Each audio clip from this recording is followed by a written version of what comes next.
नमस्कार मंडळी, श्री स्वामी समर्थ। मी आहे अमृता आणि माझ्या ब्लॉगमध्ये तुमचं खूप खूप स्वागत आहे। तर कालच्या व्हिडिओवरून समजलंच असेल की मी आलेली आहे माहेरी आणि माहेरचा आजचा माझा दुसरा तिसरा दिवस असेल आणि आम्ही टेरेसवर ते झोपतो। टेरेसवर ते रूम आहे तिथे झोपतो। तर सकाळी उठल्यानंतर बघा रेयांश कसं स्विमिंग पूलमध्ये खेळल्यासारखं पाण्यात खेळतोय। तर थोडासा पाऊस येऊन गेला होता पण जमीन सुकलेली होती म्हणून आम्ही शेतात गेलो। रानात आमच्या घराच्या शेजारीच आहे तिथे, आणि तिथे मम्मी जनावरांना गवत काढत होती आणि मी रानभाज्या गोळा केल्या। गावाकडे आलं ना माझं हे आवडीचं काम रानभाज्या गोळा करणे आणि त्या नीट करून खाणं। खरं तर त्या खूप हेल्दी असतात आणि मला खूप आवडतात। आणि भुईमुगाच्या शेंगा आहेत ती माझी दीदी रेयांशला सोलून देत होते आणि तो बघा कसा खातोय। आणि गवत काढून झाल्यानंतर बाबा गवत न्यायला येतात जे जनावरांना आम्ही खायला घालतो। तर खूप छान वाटतं, गावाकडचं वातावरण पण खूप छान असतं आणि रेयांशला पण खूप छान वाटतं। मोकळ्या मैदानाला तो खेळत असतो आणि एकदम फ्रीली आणि एकदम निसर्गरम्य वातावरण असल्यानं खूप छान असं करमतं। तर बघा हे आमच्या घराच्या शेजारी खूप अशी फुलांची झाडं मम्मीने लावलेली आहे आणि काही फुलं पावसामुळे गळून जातात आणि काहीच थोडीच फुलं झाडावरती राहतात। तर ती रोज फुलं असतात ना ती गोळा करते आणि त्याचा गजरा करते। मोगऱ्याची फुलं थोडीच राहिली होती त्याच्यामुळे तिने गुलाबाच्या पाकळ्या घातल्या। आणि बघा आता माहेरी आलं तरी पण काही ना काही डोक्याला ताप असतोच। मला कुत्रं चावलेलं होतं आणि त्याचं इंजेक्शन राहिलं होतं, ते आता मी इथल्या सरकारी दवाखान्यामध्ये घ्यायला चाललेले आहे। आणि आमच्या घरापासून जो गावाकडे जातो तो हा रोड आहे। तर बघा पावसाळा अजून यायचाच आहे, म्हणजे मेच महिना सुरू आहे आणि पहिल्यांदाच मला आठवते असं पहिल्यांदाच मे महिन्यात एवढी हिरवळ आमच्या गावाकडे आहे। तर खूप असं निसर्गरम्य वातावरण झालेलं आहे। पावसाळा पण लवकरच सुरू झालेला आहे त्याच्यामुळं। तर म्हणलं सकाळी सकाळी भैयाचं काम झालेलं असतं तेव्हाच इंजेक्शन घेऊन यावं, म्हणजे नंतर विसरलं किंवा त्याला दुसरं काम लागलं ना तर काही टेन्शन नाही। आणि आम्हाला दुपारनंतर पण एका कार्यक्रमाला जायचं होतं त्याच्यामुळं आम्ही ते काम इंजेक्शन घ्यायचं काम सकाळी लवकरच केलं। ढगाळ वातावरण झालेलं होतं, पाऊस येण्याची शक्यताच होती पण पाऊस आलेला नव्हता अजून। आणि बघा आम्ही आता तयार झालेलो आहे, मी दीदी भैया मम्मी प्रणिता म्हणजे माझी छोटी बहीण तयार झालेलो आहे। आणि आम्हाला एका पाहुण्यांच्या घरी जायचं होतं कार्यक्रमाला, तिकडे जायला टाईम होता आणि आमचं तर उरकून झालेलं होतं, लवकर जाऊन यायचं होतं पण काही कारणामुळे थोडंसं जायला टाईम होता। तर बाबा आमच्यासोबत येणार नव्हते, ते नंतर जाणार होते। तर तोपर्यंत बाबांचं जनावरांचं गोठ्यातलं काम चाललं होतं। बघा संध्याकाळच्या 4 वाजल्यापासून ना त्यांची वैरण किंवा अमुनं वगैरे टाकून हे करणं, त्यांची कुट्टी करणं अशी बाबांची कामं चाललेली होती।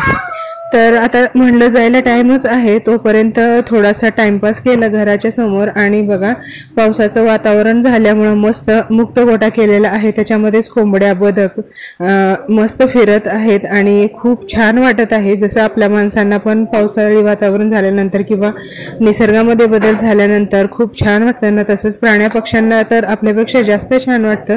आणि बघा ही आहेत माझ्या मम्मीने लावलेली फुलांची खूप सारी झाडे आणि उन्हाळा असून सुद्धा ना झाडांना खूप छान अशी फुलं आलेली आहेत। हे 1-2च मी व्हिडिओमध्ये दाखवलेले आहे आणि मी वेगळा एक व्हिडिओ बनवणार आहे ज्याच्यामध्ये ना फक्त फुलांचे प्रकार आणि फुलंच बघायला मिळतील। तर हे आहे चाफ्याचं झाड जे तिने 1च वर्ष झालं लावून, तर खूप छान असं वाढलेलं आहे। आणि ही बाकीची इतर वेगवेगळी झाडं आहेत। आणि ही बदकं जी की आमच्या फॅमिली मेंबर सारखेच आहे आणि आमच्या घराची शोभा वाढवतात, किती सुंदर दिसतात ना। तर हे आहे देशी गुलाबाचं झाड आणि याची फुलं आम्ही आजच तोडली, काही थोडी होती जी म्हणजे जास्त दिवस झालेले उमलून त्याच्यामुळे त्याच्या पाकळ्या गळून गेल्या होत्या। आम्ही जाण्याच्या तयारीमध्येच होतो त्याच्यामुळे सगळे घराच्या बाहेर येऊन थांबलो होतो। मस्त थोडेसे व्हिडिओ काढले, फोटो पण काढले आणि एकमेकांसोबत चेष्टा मस्करी करत थोडा वेळ बाहेर थांबलो। असं तर एकत्र वेळ घालवायला मिळत नाही कारण सगळ्यांना कामं असतात। जरी मी माहेरी आली तरी मम्मीला गोठ्यातलं काम असतं, घरातलं काम असतं, बाबा भैया सगळ्यांना तेच कामं असतात, त्याच्यामुळे आम्ही असं एकत्र खूप कमी वेळ असतो। तरी पण येता जाता आमचं बोलणं किंवा चेष्टामस्करी चालू असते, पण आज आवरल्यानंतर काहीच काम करायचं नव्हतं कारण आम्हाला बाहेर जायचं होतं ना, त्याच्यामुळं. तर बघा आम्ही असाच थोडा वेळ घराच्या बाहेर टाईमपास केला आणि त्याच्यानंतर मग आम्ही बाहेर गेलो. तिकडे गेल्यानंतर आम्हाला बराच वेळ झाला, रात्र झाली होती. आणि बाबांचं बघा आता गुरांना वैरण पाणी झालं आणि आता त्यांचं शेण वगैरे काढायचं चालू आहे. ही कामं 2 वेळा असतात, कधी भैया करतो कधी बाबा करतात. तर आज बाबा करत होते कारण भैया पण बाहेर कार्यक्रमासाठी येणार होता, तो आमच्यासोबत बाबा नंतर जाणार होते म्हणून. ही बदकं आहेत ना हौसेने पाळलेली आहेत आणि घरामध्ये ना एक असं छंद आहे आमच्यात. फक्त बदकच नाही तर बदक, कोंबड्या, शेळी, शेळीचं पिल्लू, बदकाची पिल्ली आणि कासव, गाईची पिल्ली, गाय, म्हैस, असं बरंच, कुत्र्याचं पिल्लू, असे बरेच प्राणी आहेत जे की आमच्या, मांजर पण आहे बरं का, जे की आमच्या म्हणजे फॅमिलीसारखंच आमच्या घरामध्ये सांभाळलं जातं. जितकी घरातल्या माणसाची काळजी घेतली जाते तितकीच त्यांची पण काळजी घेतली जाते. आणि बघा बाबांचं काम चालू होतं. म्हणलं बाबा चला मी पण तुम्हाला थोडीशी मदत करू लागते. लहान असताना आम्ही खेळत खेळत करायचो, आत्ता मोठी झाली आहे पण लहानांसारखंच मी थोडीशी बाबांना मदत करू लागली.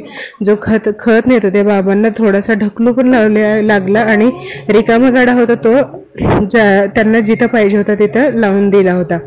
आणि बघा संध्याकाळच्या वेळेला आता ना खूप वारं सुटलं होतं, म्हणजे वादळच थोडक्यात. त्याच्यामुळे घराच्या समोरची झाडं हे हवेने सगळी हालत होती. इतकं मोठं पण नव्हतं पण बऱ्यापैकी मोठी हवा सुटलेली होती. आता वातावरण चेंज होत आहे, उन्हाळा संपून पावसाळा लागत आहे. यावर्षी मान्सून पण लवकर आलेला आहे, त्याच्यामुळे थोडासा लवकरच पाऊस, वारा, वादळ सुरू झालेला आहे. तर बघा आता हा व्हिडिओ मी बनवलेला आहे सहज येता जाता, असं काही खास दिवसाचा बनवलेला नाही. पण गावाकडचं वातावरण कसं असतं किंवा कोणी गावाकडे येत नसेल त्यांना हे कसा व्हिडिओ वाटला मला नक्की सांगा. माझं बालपण गावाकडेच गेलेलं आहे, त्यामुळं मला या गोष्टी खूप आवडतात. तुम्हाला पण गावाकडे राहायला आवडतं का हे मला कमेंट करून सांगा. आणि हा व्हिडिओ आवडला असल्यास व्हिडिओ लाईक करा, शेअर करा, सबस्क्राईब करायला विसरू नका. चला बाय.